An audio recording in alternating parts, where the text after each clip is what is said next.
It was getting dark, and the snow had started falling faster than expected. Tom wiped the fog off the inside of his windshield and leaned forward, squinting at the road ahead. His old pickup truck groaned as it moved slowly along the icy mountain road. The wind howled like a warning, and the sky was turning white. It was supposed to be a short drive home from the repair shop where he worked, but now it looked like trouble was coming. His hands were cold, and he hadn't eaten since morning. But he kept driving, focused on making it home. The road was empty, no cars, no lights, nothing but thick snow and endless trees. Tom had driven this way many times before, but something about tonight felt strange. The kind of strange that makes your skin feel tight. Still, he kept going. Then just as he rounded a sharp bend, his headlights lit up something unusual. A figure stood near the edge of the road. A woman. She was wrapped in a long coat, one arm up, trying to wave him down. Her other hand was holding her side like she was hurt. The snow was falling so fast, she looked almost like a ghost. Tom's heart jumped. For a second, he thought it was his mind playing tricks. But no, it was real. He hit the brakes. The truck slid a little, tires crunching in the snow, but it stopped. He quickly opened the door and stepped out. The cold hit him hard, biting through his jacket. He ran over. "Hey, are you okay?" He shouted over the wind. The woman didn't answer at first. She just looked at him, her face pale and lips trembling. Snowflakes stuck to her hair. She looked frozen, scared. "My car broke down," she said softly. "I didn't know where else to go." Tom looked around. There was no car in sight, no footprints behind her. Just deep snow. "Where's your car?" She hesitated. "It's further back. I walked. It stopped working a mile ago." Tom frowned. "A mile? In this snow? That was dangerous. She could have frozen to death." "Come on," he said quickly. "Get in the truck." "You're freezing." She looked unsure, like she wanted to trust him, but wasn't sure she should. Still, her legs were weak. She nodded. Tom helped her into the truck, closed the door, and turned the heater all the way up. Her fingers were like ice. She sat quietly, rubbing her hands together and staring out the window. "You got a name?" he asked, trying to sound casual. "Emily," she said after a pause. He noticed something. Her voice was soft, clear. Not like someone from around here. She spoke like someone educated, polished. That, and her coat, it was thick and stylish, definitely expensive. "Too fancy for this side of town. You from the city?" Tom asked. She nodded slowly. Was heading back. Plans changed. Tom didn't push. She didn't look like she wanted to talk much. "You hungry?" he asked. She didn't answer, but her stomach did, with a loud growl. Tom smiled and pulled out a half sandwich wrapped in foil from the dashboard. He handed it to her. She took it carefully, as if no one had offered her anything in a long time.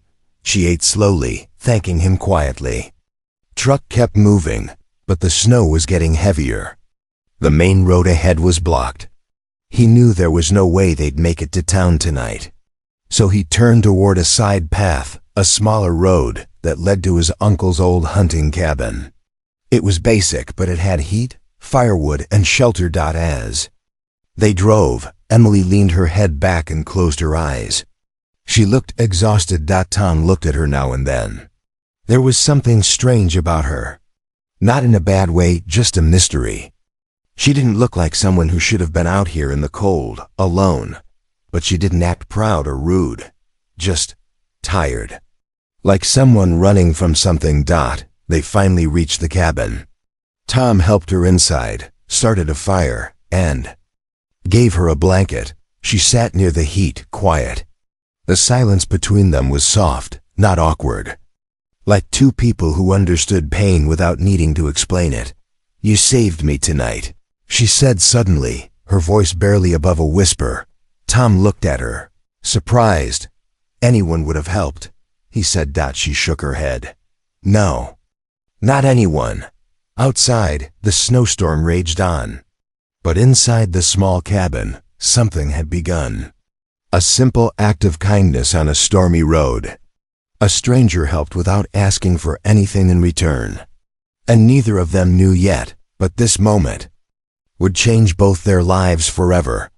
The fire in the old cabin crackled softly. Tom sat on a worn-out chair, sipping a hot cup of tea. Across from him, Emily sat near the fireplace, her legs wrapped in a blanket, her eyes staring into the flames. The warmth was slowly bringing color back to her pale face, but she still looked far away, like her mind was somewhere else. Tom didn't want to ask too many questions. She seemed tired and quiet. He knew some people didn't open up easily, and whatever led her to be stuck in a snowstorm like that probably wasn't something simple. "I hope you're feeling warmer now," he said gently. She nodded slowly. "Yes, thank you for everything." "You don't have to thank me," Tom replied. "I just did what anyone decent would do." Emily glanced at him, then looked away. "That's not true. Most people would have driven past." He gave a small smile. "Well, I'm not most people." Emily gave a tiny smile back, but it vanished just as quickly. Tom noticed her hands again. They were smooth, with clean nails. No scars or marks from labor. Her coat, now hanging by the fireplace to dry, had a luxury label inside. It confirmed what he was beginning to suspect. She wasn't just any traveler. She was someone from a very different world, but still, he didn't ask. Not yet. They spent the evening in silence. Tom made simple soup with some canned goods and offered her a bowl. She ate slowly, as if she hadn't had a warm meal in days.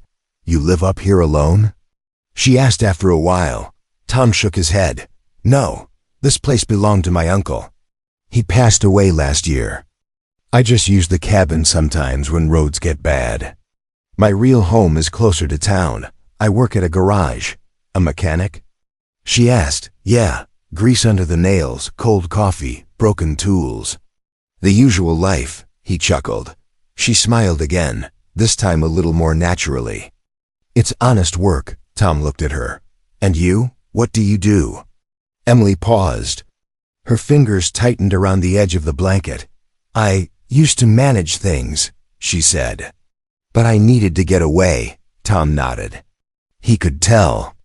She didn't want to go into details. "You got family?" he asked softly. Another long pause. "I don't know anymore," she whispered. Tom didn't ask further.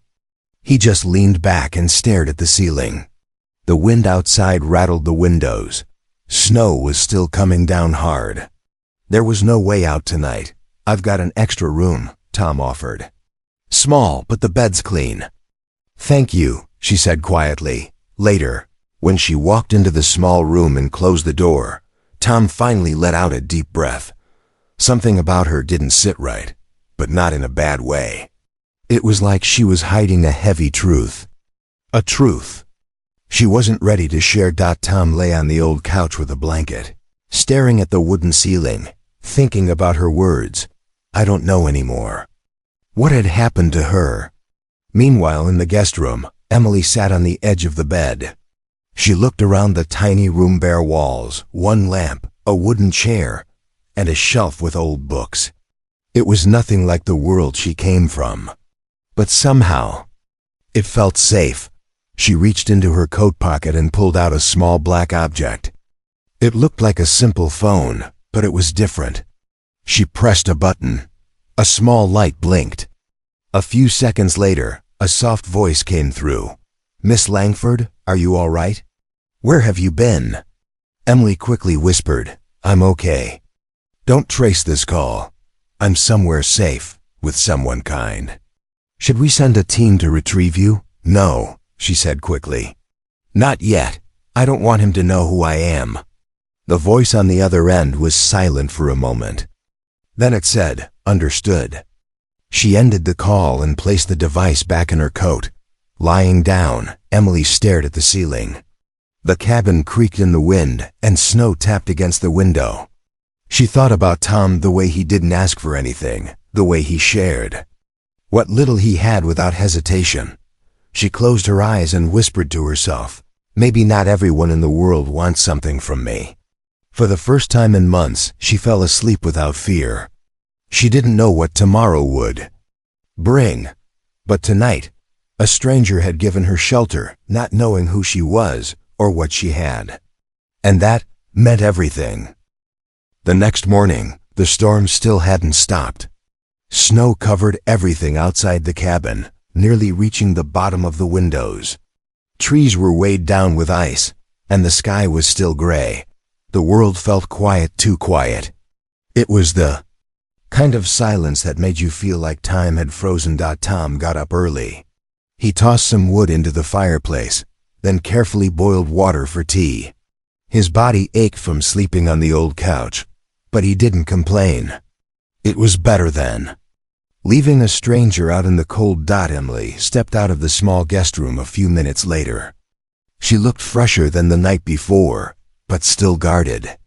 Her hair was tied back now, and she had borrowed one of Tom's flannel shirts over her sweater. It looked big on her but warm. "Morning," Tom said with a smile. "Still snowing out there. No way we're getting out today." She gave a small nod. "It's peaceful here." "Yeah," he agreed. "No phone signals. No cars. Just us and the storm." They sat across from each other, sipping tea in silence. Tom finally broke it. "You know, I've seen a lot of people in trouble. Flat tires, engine breakdowns. Even a guy who once drove into a ditch because he was chasing his dog." Emily laughed softly at that. It was the first real laugh he had heard from her. "But I've never seen anyone walk a mile in a snowstorm wearing boots like those," Tom added, raising an eyebrow playfully. She smiled but didn't explain. Instead, she turned serious. "What would you have done if I'd knocked on your door in the middle of the night?" Tom blinked. "Probably what I did last night. Let you in. You didn't ask anything." "Not even where I was going," Tom shrugged. "Didn't seem like the kind of night where questions mattered." Emily stared at him for a moment.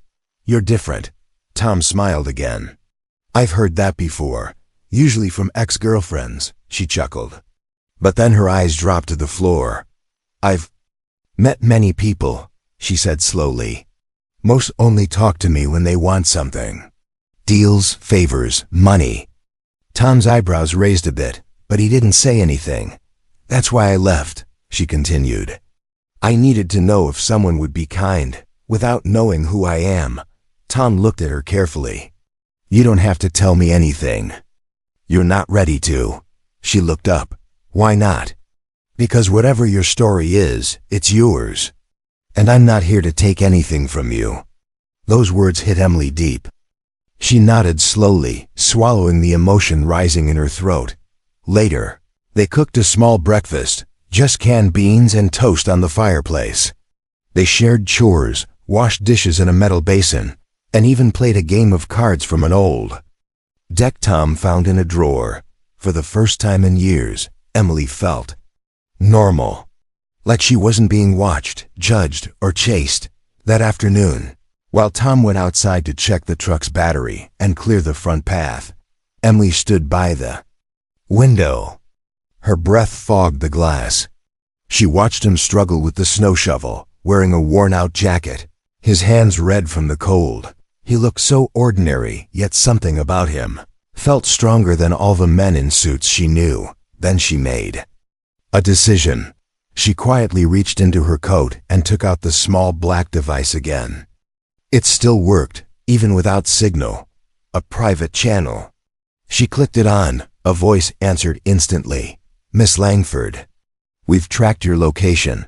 Are you safe?" "Yes," she whispered. "I'm still with him." "You're with the mechanic?" "Yes," she said. "And no, he doesn't know who I am." "Would you like us to extract you immediately?" "We can send a team within an hour." Emily hesitated, then shook her head. "No, don't come yet. Just wait." "Understood." She turned off the device, stuffed it deep into her bag, and took a long breath. That night, the wind picked up again. Tom stacked more firewood by the fireplace. Emily helped, even though her hands weren't used to the rough texture. They shared stories. Tom talked about his dream of opening his own garage, of how he'd been saving slowly, fixing neighbor cars for cheap. Emily listened closely, her eyes softening with every word. "Why haven't you done it yet?" she asked. "Money," Tom replied simply, "and timing, but mostly money." She said nothing. But inside, something shifted. As they both sat by the fire, quiet and tired, Emily glanced at Tom once more. He had no idea who she really was. No idea that her last name could buy 10 towns like his. And yet, he treated her like a person, not a brand, not a bank, not a story, just a woman in need. And that made all the difference. The storm outside grew louder that night. The wind slammed against the windows, and the trees groaned under the weight of heavy snow. Inside the small cabin, Tom and Emily sat close to the fire, wrapped in blankets, sipping warm soup. The power had long been out, but the firelight gave the room a soft orange glow. It felt like the world had shrunk to just the two of them. Emily watched Tom quietly. She had seen powerful men, smooth talkers, charmers, liars, but Tom was none of those. He was calm, honest, and real. He didn't try to impress her. He just listened, laughed, and offered what little he had. She thought about how strange this was. A billionaire woman, hiding in an old cabin, wearing a borrowed flannel shirt, eating canned soup. And yet, feeling safer than she ever had. Tom stood up to grab more firewood from the corner. "You trust me?" Emily asked suddenly, her voice low. Tom paused. "Yeah, shouldn't I? I mean, you don't know anything about me." Tom smiled. "You were cold, hungry, and stuck in a storm. That's all I needed to know." Emily looked down. "What if I was lying? What if I was dangerous?" Tom chuckled. "You don't look like the dangerous type." But she didn't smile. "What if I told you I was someone else? Someone you wouldn't expect?" Tom looked at her now, more serious. "Then I'd say, it doesn't matter who you were before. It matters who you are when you're here." She stared at him. Her lips parted, like she was about to tell him everything, but stopped. She turned away. "Sorry, I didn't mean to make it awkward."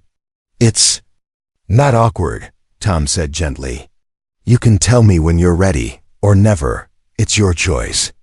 Emily blinked fast, holding back tears. This man, he was too good. Later that night, after Tom went to sleep on the couch again, Emily couldn't rest. She walked quietly to the small window and looked outside. The snow had stopped. The trees were still.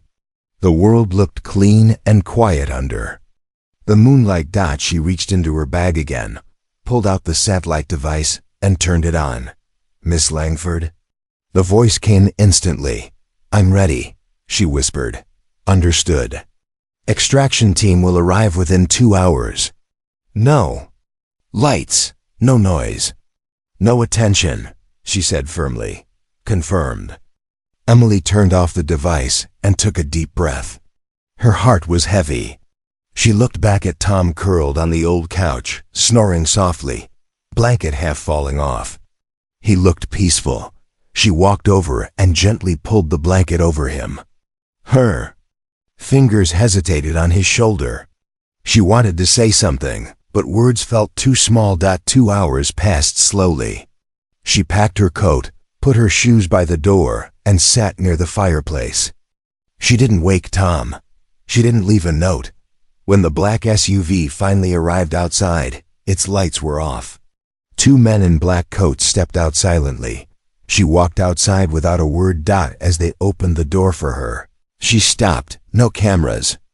No press, no public story. Do you understand?" "Yes, ma'am." As she sat in the back seat, she looked one last time at the cabin behind her. Her heart ached.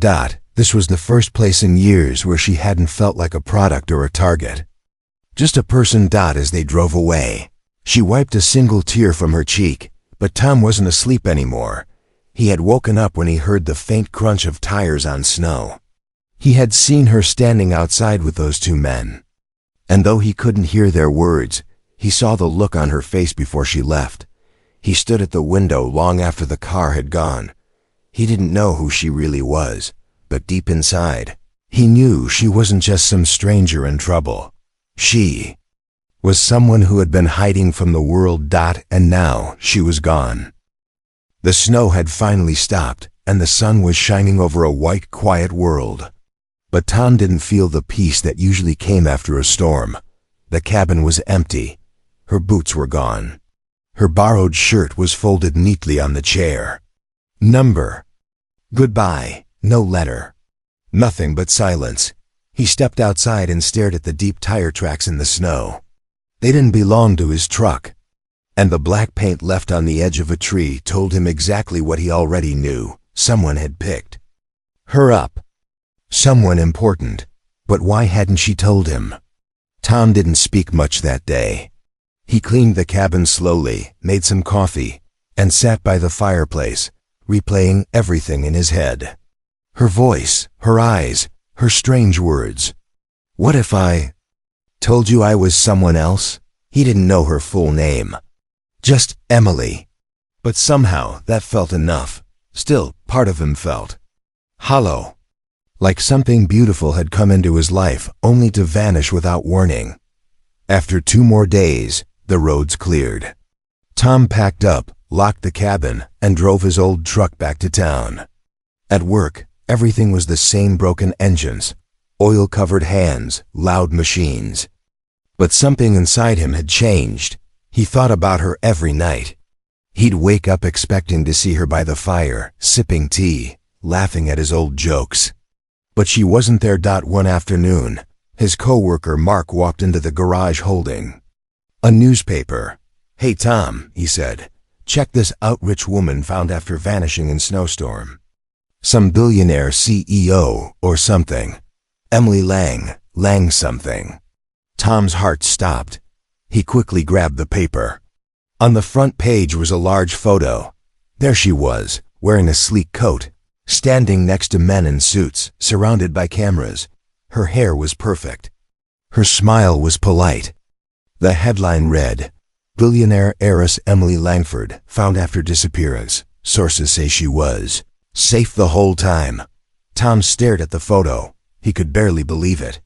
The woman in the newspaper was the same woman who sat in his cabin, in his oversized shirt, who asked if he trusted her, who shared soup and silence with him. She had been right there. A billionaire. And she never told him. Mark laughed. "Crazy, huh? People like her don't just disappear." Bet she was hiding from something. Tom folded the paper and placed it on the bench without saying a word. He didn't tell anyone what he knew. He didn't want attention. He didn't want fame. He didn't even want to reach out, because the truth was, he didn't help her because she was rich. He helped her because she was cold, scared, and lost. And that was all he needed to know. A week passed.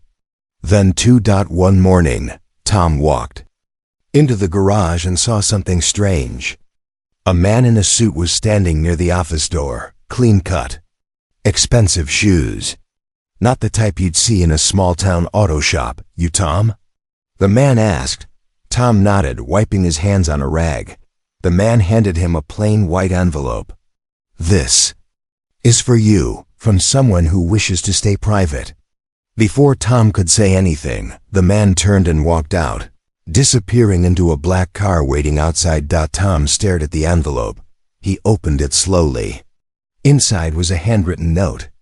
"You helped me without knowing who I was. You gave without asking. You saw me, not my money. I can never repay what that meant. But I hope this helps make one of your dreams real. Emily." Below the note was a check. Tom blinked. He counted the zeros twice. It was enough to buy land, build his own garage, pay for tools, and still have money left. His hands shook. He stood there for a long time, staring at the paper. She hadn't forgotten.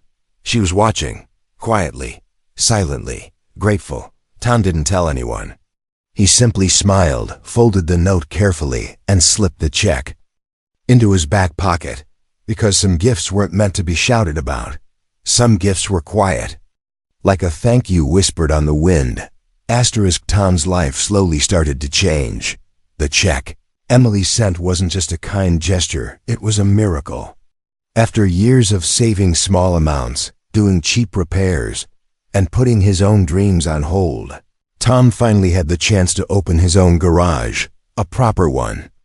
Not just a corner with old tools, but a real workshop with clean floors, new lifts, strong lights, and space for more cars. He called it Simple Fix Garage, because that's who he was, a simple man doing honest work. People in town were shocked. Some asked where he got the money. Some whispered stories, but Tom never explained. He just smiled and kept working. Behind closed doors, though, he kept that note from Emily folded inside a book near his bed. He read it sometimes when the nights were quiet. It reminded him that one act of kindness done without expecting anything could still change everything. He didn't try to contact her. He didn't chase the cameras or newspapers. He believed that if she ever wanted to see him again, she would. Then, one warm afternoon, it happened. Tom was working under a truck, grease on his shirt, wiping sweat from his forehead, when he heard a voice, soft, calm, and familiar. "Do you still make that bad coffee?" He slid out from under the truck and looked up.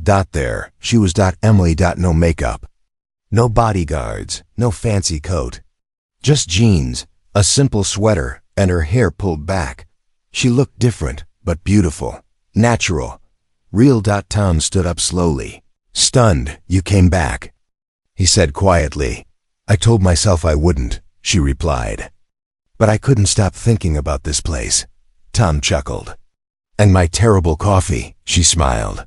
"Especially that." They walked inside the garage's small break room. Tom poured 2 cups of coffee. It wasn't great, but she smiled, as if it was the best she'd ever tasted. They sat together in silence for a moment. No suits, no press, no secrets. Just 2 people. "I wanted to thank you in person," Emily said, "for not treating me like everyone else does." Tom looked at her. "I didn't know who you were. But even if you had, I think you still would have done the same," he shrugged. "I probably would have just asked why a billionaire was eating canned beans in my cabin." She laughed, and then her eyes softened. "I didn't mean to leave without saying goodbye," she said quietly. "It wasn't fair." Tom nodded. "I figured you had your reasons." "I was scared," she admitted. "You saw me when I wasn't anything special. Just a woman freezing in the snow. I didn't want that moment to disappear." "It didn't," he said. "It stayed with me, every day." They sat quietly for a while. A car drove by outside. A bird chirped nearby, but neither of them moved. "You helped me remember who I was," she whispered. "Before the cameras, before the money, before the stress." Tom sipped his coffee. "And you helped me believe good things can still happen." She smiled gently. "So, what now?" she asked. Tom looked at her carefully. "You're not just visiting, are you?" Emily shook her head. "I took a break from everything. I've stepped down from most of the business. I want to live differently now." Tom leaned back in his chair. "That's a big change." "I needed to find something real," she said. "I think I already did." Her eyes met his. Tom didn't speak. He didn't make promises. He didn't ask questions about money or her world. He just reached for the sugar jar and said, "You still take 2 spoons, right?" She smiled brightly. "You remember?" He nodded. "I remember the important things." And in that quiet moment, sitting in a small garage break room with weak coffee and the scent of motor oil in the air, something stronger than any contract or fortune passed between them. No goodbye. No secrets. Just the beginning of something real. Weeks passed since Emily came back to Tom's life. She didn't just visit once, she stayed. Not as a billionaire, not as a CEO, but just as herself. Emily rented a small place on the edge of town. She shopped at the local market, walked without bodyguards, and wore clothes that didn't cost a fortune. People in town knew she was someone important, but they respected her quiet life. Tom still worked at his garage every day. His hands were always busy fixing brakes, changing oil, helping old folks who couldn't afford full prices. But now he smiled more. And when Emily dropped by with lunch or coffee, that smile grew even warmer. They never rushed things. No fancy dinners, no big talks about the future. Just simple moments. One afternoon, while sitting on the back porch of the garage, Emily turned to Tom. "You remember that night in the cabin?"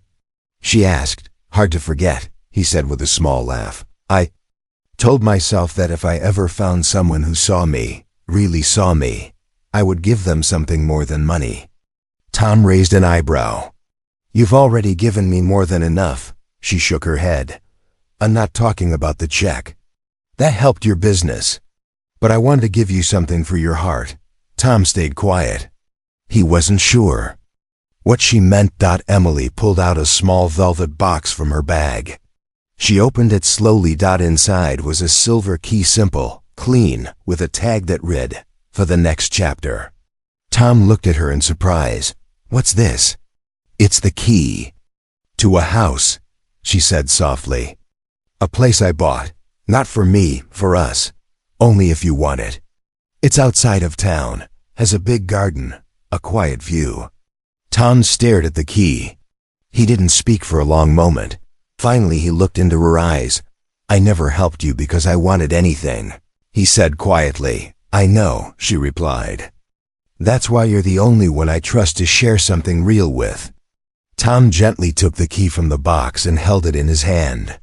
It felt heavier than it looked, not because of its size, but because of what it meant. He smiled. "Do I still get to make the coffee?" Emily laughed. "Only if you promise to keep making it badly." They sat there, the sun setting behind the trees, warm light filling the sky. No media, no cameras, no headlines. Just two people, once strangers, now something more. Later that evening, Tom drove her out to the property. It was quiet, peaceful, and surrounded by tall trees.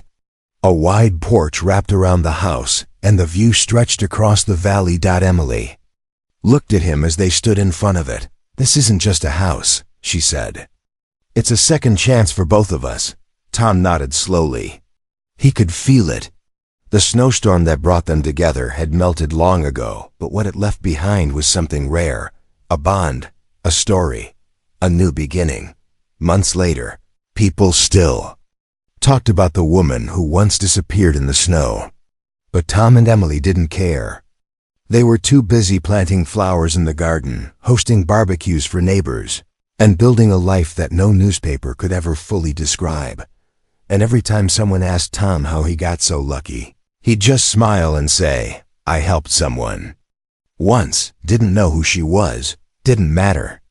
Kindness doesn't ask for payment, but sometimes it brings you everything you never knew you needed.